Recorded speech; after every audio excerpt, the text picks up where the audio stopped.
For all those looking to communicate with others while you're out of school, we recommend using the Q&A feature in our CK-12 classes or a similar stream, updates, or discussion in an integrated learning management system. To use Q&A in a class, go to your class, click on Q&A,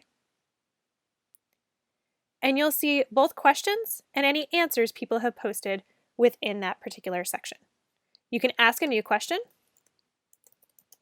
or post something, such as don't forget to share your ideas for the class project.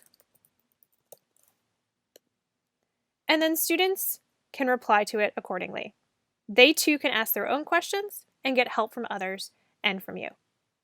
If for any reason you need to turn Q&A off, you can do so in settings.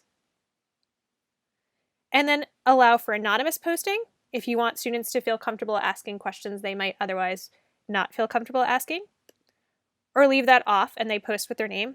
And then you could choose to turn off Q&A if needed.